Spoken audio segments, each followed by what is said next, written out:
We did it! Would you believe my wife and I built this entire post and beam structure for less than $1,000 a month in less than 1 year with no outside help? Check out how we did it. What follows is a brief construction montage. If you haven't been following along, make sure you check out my other videos on the project where I hand dug a foundation, chopped the beams into a kit, assembled the kit and raised the walls, put in the ceiling joists, and built a vented roof.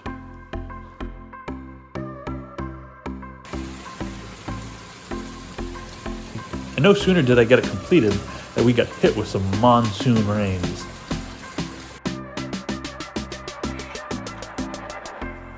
And these guys are like, is this thing done yet? So with the roof all done, it was time to move on to the walls. It's a little tricky to build these walls because they're not actually load-bearing, and they're a tongue and groove wrapped on the outside of the building. So what I have to do is first put up a frame structure and then squeeze the tongue and groove in between the frame structure and the post and beam building. And once you assemble the inside wall, you can attach the frame, and then it's very easy to just place the foam in from the outside.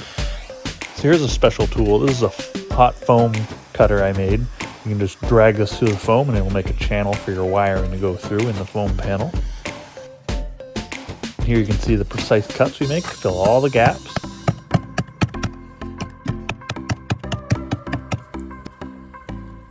And now another specialty tool, my foam knife.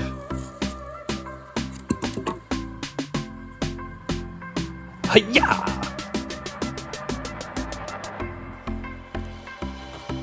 Now that I've got all my foam in, you can see I need to fill this gap with these strips of wood.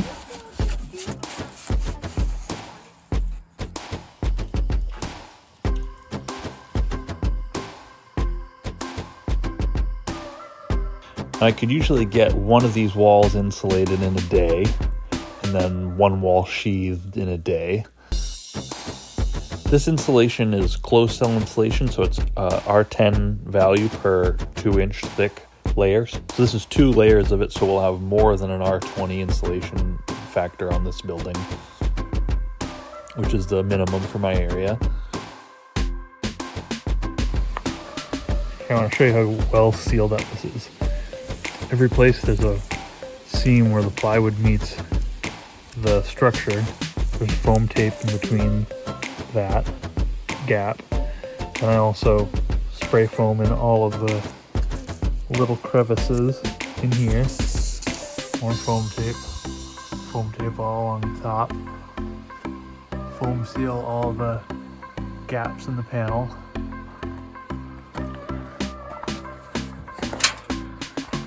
And then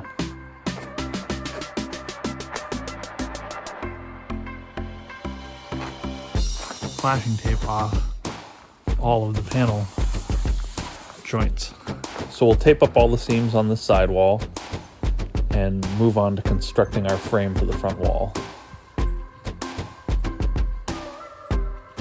Now the way I found easiest to do it is to construct the frame for the wall on the ground, slide the frame into the building, and then loosely attach the frame to the building so it's safe until we get our tongue and groove slid in. And here's the last of the tongue and groove boards. This is a little bit tricky because you actually have to put some boards up ahead of time so that when you get the last board in, you can drop the top boards down onto it, locking it in. Because there's no way to install the top boards from the outside. So, finally all of our tongue and grooves done.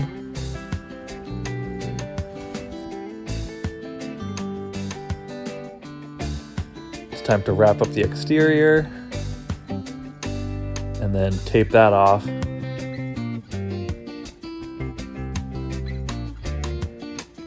Now that we're starting to close it up, it's time to evict all of the spiders that moved in over the last year, some of them rather large.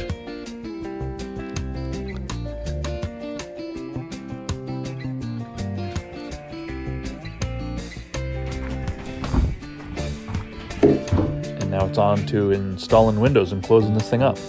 So all the door and window holes are all flashed appropriately. This door is going to be access to our basement. And now we'll start installing windows on the back side.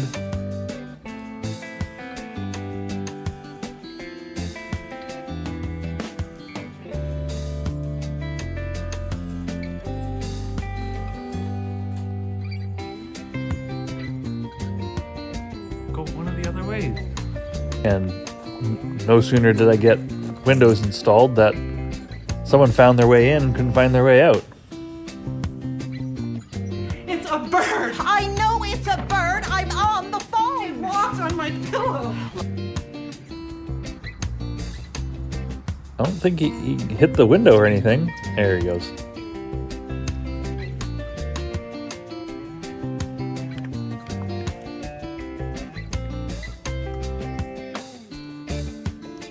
This Super Clean is really an impressive product. I use it all the time. One of my buddies sent me a bottle of it. While this door was stored in the barn, it kind of got mildewy. But this Super Clean just takes right care of the mildew, no problem, cleans it up. I probably didn't have to paint it, but I figured I'd throw a couple of more layers of paint on this door before installing it. Now let's pop this door in, and that's the last of it. Door's a little tight. Let's just jam it in there and give it some persuasion.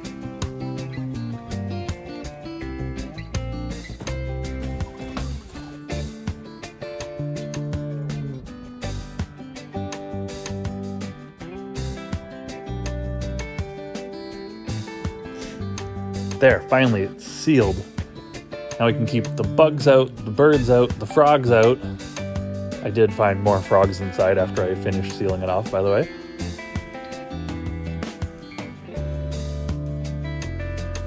Putting the finishing touches on the door.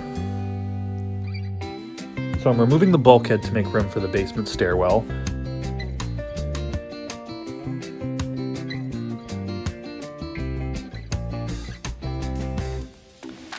And we're going to sheathe this, but this part will actually be uninsulated. After that comes the roof. So just do it! Make your dreams come true!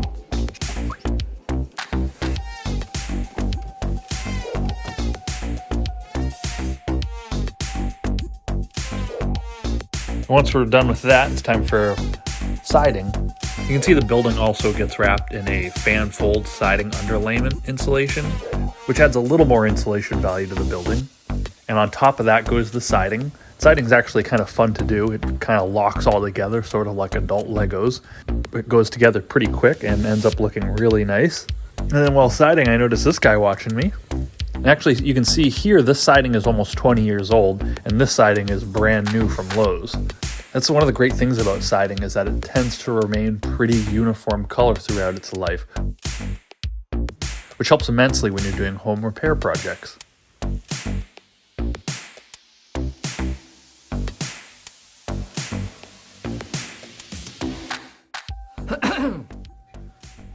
So that's the way it's done.